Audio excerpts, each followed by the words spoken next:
हे पृथा पुत्र अर्जुन, जो पुरुष इस आत्मा को नाश रहित, नित्य, अजन्मा और अव्यय मानता है, वह पुरुष कैसे किसको मरवाता है और कैसे किसको मारता है? जो इस बात को समझता है कि आत्मा ही सबसे बड़ा सच है, वो किसी को कैसे मार सकता है या कैसे मरवा सकता है? इस बात को समझने का मतलब है कि ब्रह्म रूपी सच को समझना, ब्रह्म को समझना। सच से अधिक हम झूठ को महत्व देते हैं, आत्मा से अधिक हम पार्थिव शरीर को। पार्थिव शरीर जो मिट्टी से बना है और अग्नि में जल के उसी में मिल जाएगा और फिर से मिट्टी हो जाएगा। महत्व हमें देना है अपनी आत्मा को, जो हमेशा थी और हमेशा रहेगी। जैसे मनुष्य पुराने वस्त्रों को त्याग कर दूसरे नए वस्त्रों को ग्रहण करता है, वैसे ही जीवात्मा पुराने शरीरों को त्याग कर दूसरे नए शरीरों को प्राप्त होता है। मतलब आत्मा को छोड़ बाकी सब कुछ बदलता है, एकदम वैसे ही जैसे हम कपड़े बदलते हैं। पुराने कपड़े के फट जाने पर, उसके धागे धागे अलग हो जाने पर उसे छोड़ दिया जाता है। वैसे ही अलग अलग कारण से जब मृत्यु होती है और शरीर रहने लायक नहीं रहता, तब आत्मा उसे छोड़कर दूसरे शरीर में चली जाती है। शरीर की आयु होती है, परंतु आत्मा की नहीं।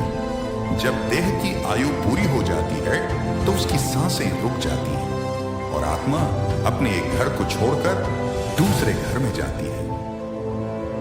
इस आत्मा को शस्त्र नहीं काट सकते, इसको आग नहीं जला सकती, इसको जल नहीं गला सकता और वायु सुखा नहीं सकती। आत्मा कोई वस्तु नहीं कि कट जाए, जल जाए या सूख जाए। आत्मा के इसी स्वरूप को कृष्ण समझा रहे हैं। जैसे कपड़ा फटता है, गल जाता है, उसी तरह से आत्मा को कोई वस्तु समझना भूल होगी। उस आत्मा को अपनी इस दुनिया की किसी चीज से मत तोलिए। आत्मा किसी के भी जैसी नहीं, उसका कोई दूसरा उदाहरण संभव ही नहीं। आत्मा अपने आप में विरली और अनूठी है।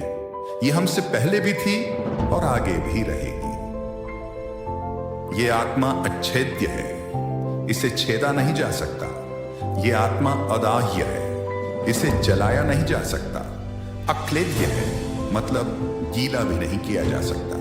और निसंदेह अशोष्य है, मतलब इसे सुखाया भी नहीं जा सकता। यह आत्मा नित्य, सर्वव्यापी, अचल, स्थिर रहने वाली और सनातन है। सनातन का अर्थ क्या होता है दोस्तों? जो हमेशा से है और हमेशा रहेगा, वही आत्मा भी है। श्री कृष्ण ये बताना चाहते हैं कि हम जो नाशवान हैं, मतलब हमारा जो ये शरीर है, इस पर ज्यादा ध्यान न दें। हम समझें आत्मा को, जिसका नाश नहीं हो सकता, तभी हमें मुक्ति मिलनी संभव हो सकती है।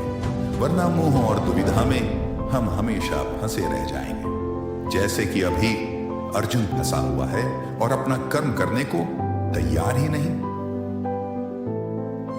आत्मा का स्वरूप अव्यक्त है, मतलब इसे व्यक्त नहीं कर सकते, समझा नहीं सकते। इसको अचिंत्य कहते हैं, इसको आज सोच भी नहीं सकते। ये आत्मा विकार रहित है, आत्मा में कोई कमी नहीं होती दोस्तों। कृष्ण आगे कहते हैं कि हे अर्जुन, इस आत्मा को उपयुक्त प्रकार से जानकर तू शोक करने के योग्य नहीं है, अर्थात तुझे शोक करना उचित नहीं है।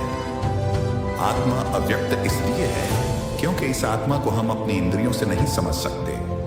इंद्रियां इस दुनिया के लिए है और इन इंद्रियों से हम हैप्पीनेस, सैडनेस, सर्दी, गर्मी, टचिंग, खाना, पीना, ऐसी भौतिक एक्टिविटीज करते हैं। आत्मा इन सब से परे है।